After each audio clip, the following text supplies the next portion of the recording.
Hello बच्चों, let's see this question. The question says which of the following is the result when karyokinesis is not followed by cytokinesis.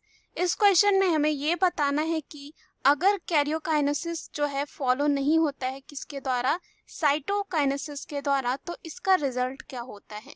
पहला है साइनेप्टोनीमल complex, दूसरा है syncytium, तीसरा है recombination nodules, चौथा है टर्मिनलाइजेशन. तो चलिए इस क्वेश्चन का जो है आंसर देखते हैं. सबसे पहले हम बात करेंगे इस क्वेश्चन में जो है की कॉन्सेप्ट की.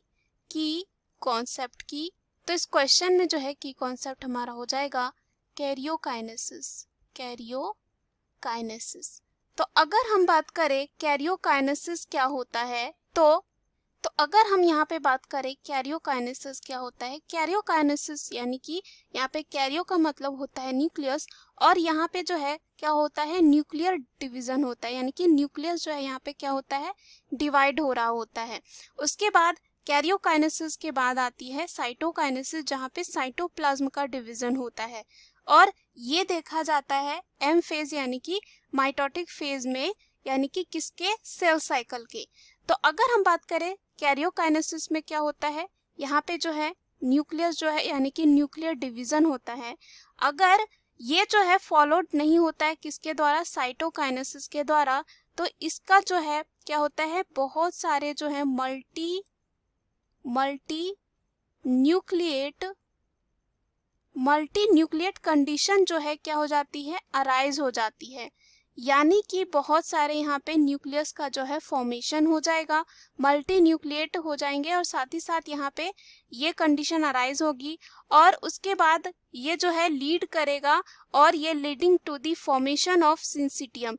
इसकी वजह से क्या बन जाएगा, सिंसिटियम में क्या होगा, बहुत सारे जो है न्यूक्लियस होंगे, और इसे कहा जाता है यहाँ पे सिंसिटियम.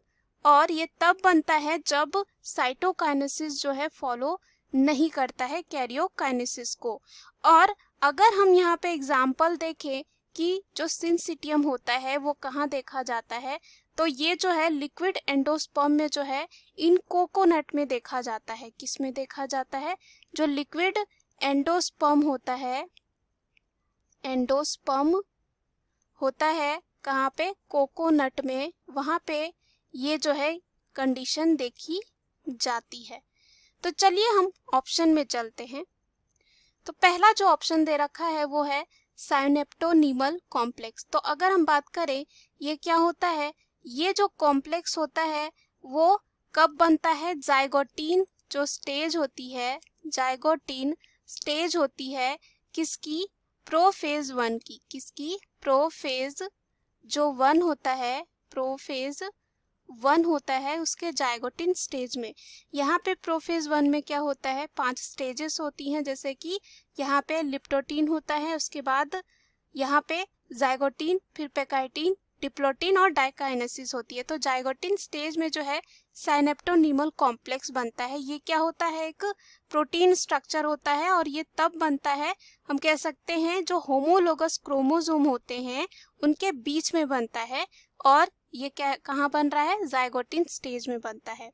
तो ये क्या हो जाता है, यहाँ पे गलत हो जाता है, क्योंकि कैरियोकाइनेसिस अगर फॉलो नहीं होता है तो यहाँ पे सिंसिटियम की कंडीशन आती है. दूसरा जो ऑप्शन दे रखा है वो है सिंसिटियम. तो ये जो है हमारे क्वेश्चन का सही आंसर हो जाएगा. तीसरा है रिकॉम्बिनेशन नोड्यूल्स. तो यहाँ पे अगर हम बात करें रिकॉम्बिनेशन नोड्यूल्स क्या होते हैं, ये जो होते हैं ये भी प्रोटीनेशियस स्ट्रक्चर होते हैं, यानी कि प्रोटीन स्ट्रक्चर होते हैं, और ये जो है कहाँ पाए जाते हैं, ये एसोसिएटेड होते हैं जो साइनेप्टोनीमल कॉम्प्लेक्स होता है. और हम देखें कि जो साइनेप्टोनीमल कॉम्प्लेक्स होता है वो ऑब्जर्व किया जाता है किसमें, जाइगोटिन स्टेज में. कहाँ पे, जाइगोटिन स्टेज में जो है ये ऑब्जर्व किया जाता है. और ये जो है ये इन्वॉल्व हो सकते हैं होमोलोगस साइनेप्सिस में, और अर्ली इवेंट जो होता है रिकॉम्बिनेशन का, जहाँ पे क्रॉसिंग ओवर होती है. तो ये ऑप्शन भी क्या हो जाता है, यहाँ पे गलत हो जाता है. लास्ट में दे रखा है टर्मिनलाइजेशन. अगर हम बात करें इसमें क्या होता है, तो इस स्टेज में क्या होता है, मूवमेंट होता है, ट्रांसफर्स जो बॉन्ड होते हैं, जो पेयर्ड क्रोमोसोम होते हैं। उसके बाद यहाँ पे जो क्रोमोसोम होते हैं इन meiosis from there points of origin, origin से लेकर वो क्या करते हैं, मूव करते हैं एंड्स ऑफ द क्रोमोसोम। यहाँ पे क्या होता है, the movement of transfers bond जो होते हैं वो कहाँ होते हैं, बिटवीन द पेयर्ड जो क्रोमोसोम होते हैं इन मियोसिस, और ये जो है कहाँ से होते हैं, from there points of origin से लेकर टुवर्ड्स द एंड। इसी को ही जो क्या कहा जाता है, टर्मिनलाइजेशन। तो ये भी क्या हो जाता है, यहाँ पे गलत हो जाता है। So the right answer of this question is option B. Hope you understood it well. Best of luck.